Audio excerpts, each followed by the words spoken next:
So even though at the moment access still remains rationed, and that's a very significant point for us to remember, that access to home care packages is still rationed and still allocated by the federal government, the clients will have a lot more choice. A little bit of insight from some Australian Unity research that we conducted a few years ago. We found that in surveying our residents of retirement villages, we found that about a third of retirement village residents entered the village with a home care package of some form, either a home care package or a HAC or CHSP funded service. So about a third of residents entering with a home care service, and of course as they age in the village, many more do actually acquire home care packages as well.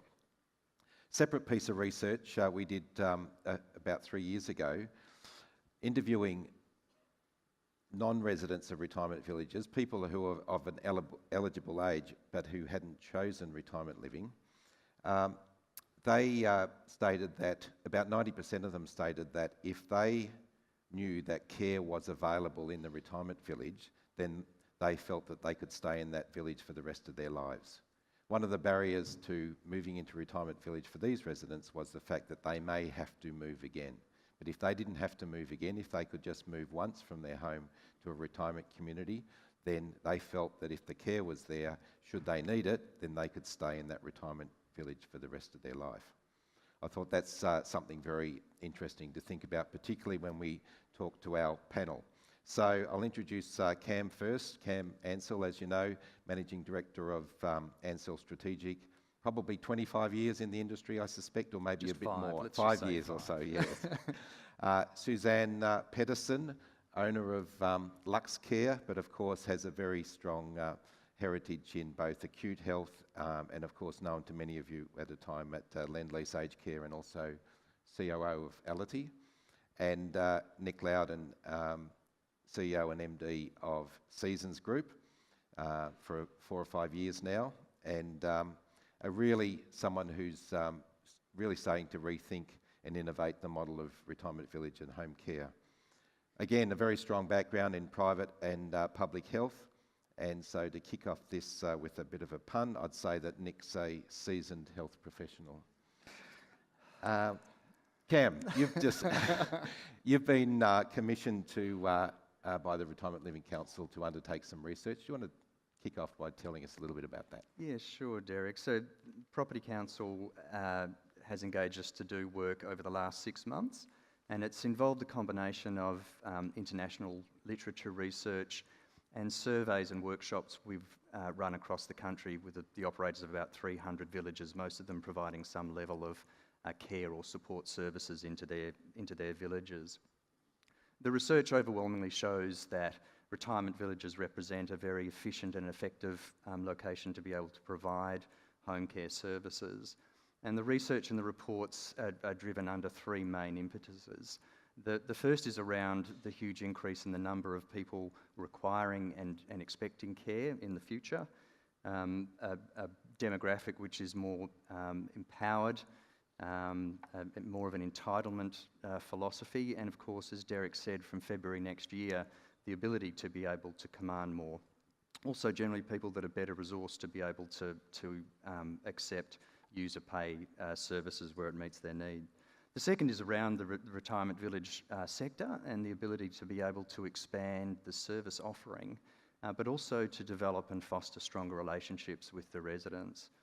And the final component is around the economics of providing a relatively up to an expensive service in a concentrated geographical area.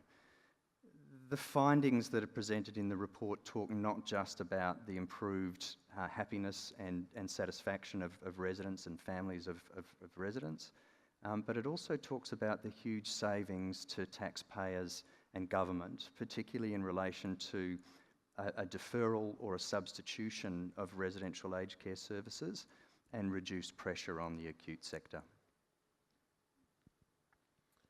Suzanne, can I just ask you about, you talk about holistic model and partnering to provide that sort of holistic view, which is really sort of, I suppose, the theme right from the Productivity Commission in 2011 really about, putting a much more client-centric model of service. Tell us about that holistic model. Yeah, well, I guess thinking about a holistic model is probably what has taken me from where I've worked in acute and residential aged care to actually working in community care now. And I've got to say, in my first 18 months in this area, I had to really think about why was it that I actually wanted to go and work and support older people in the community. And it comes back totally to holistic care. And I guess in my recent years working in residential aged care, it was really about seeing people that were ending up in residential aged care that didn't need to be there. It was circumstances, crises, things like that, that just led them to believing there was no choice. So when I went about starting to work in private home care, it was really about, and my experience to date is about, care is not what you all think it is. I think we often get frightened about delivering care to people in a home environment and thinking that it's going to mean lifting machines and, people with dementia that are going to disrupt people and things like that. And it's really not. If you can actually introduce care needs early enough, you can normally manage people with quite a minimal input. I think the other comment about holistic care is people often really don't know what care they need or what the next steps are for them. And so part of what we do is actually talk to people about what they're struggling with, because people won't come out and say to you, I need 2 hours of care, and they'll come and bring their ACAT assessment that says, I'm a level 1 or a level 2, but quite often people really don't understand what that means or if it's going to actually solve their problems. So their problems can be anything from, doing the washing, ironing, I can't manage to change the beds anymore, to I need help to keep managing my cat. It can be anything. So that's, I guess, what we mean by holistic care. It's whatever that person needs. And what we say at Lux Care is, we'll basically do anything for you as long as it's legal and safe. And of course, with changes to more client control, they'll have more choice about how they spend their package monies too. Yeah. And that's absolutely true. And I guess because I'm a private home care provider, I guess when we talk about consumer-directed care, basically that's what we are. And, they do want control. And I think you're going to see quite a change in the people coming through retirement living, where they're quite adamant that very strong personalities that say, I am never going to aged care. And I think we should be supporting them to not do that if that's their wish. But also I think I'm dealing with a lot of people that get caught in the acute healthcare sector or aged care, and they want to have a say. And I actually met with a 95-year-old gentleman last week that happened to end up in a hospital, and he asked me to come and see him and said, they're telling me I can't go home. And people were even talking about VCAT and all sorts of things for this gentleman. He said, I have a right to live the way I want to live. And if I have a fall and that's what takes me out, well, that's going to be the way I'm going to live. And we've got him home now, and actually he's going to be moving into a retirement village with Arcadia in the next little while, because we can actually manage him very well. He's happy. He's been home for 2 weeks. He'd been in hospital for 3 months, and he looks 100% just through being home with his wife. Yeah, great story. Nick, now, I can't imagine, our industry, we tend to really enjoy segmenting things, don't we? We talk about retirement villages, service departments, residential aged care, because it's easy for us to conceptualise that.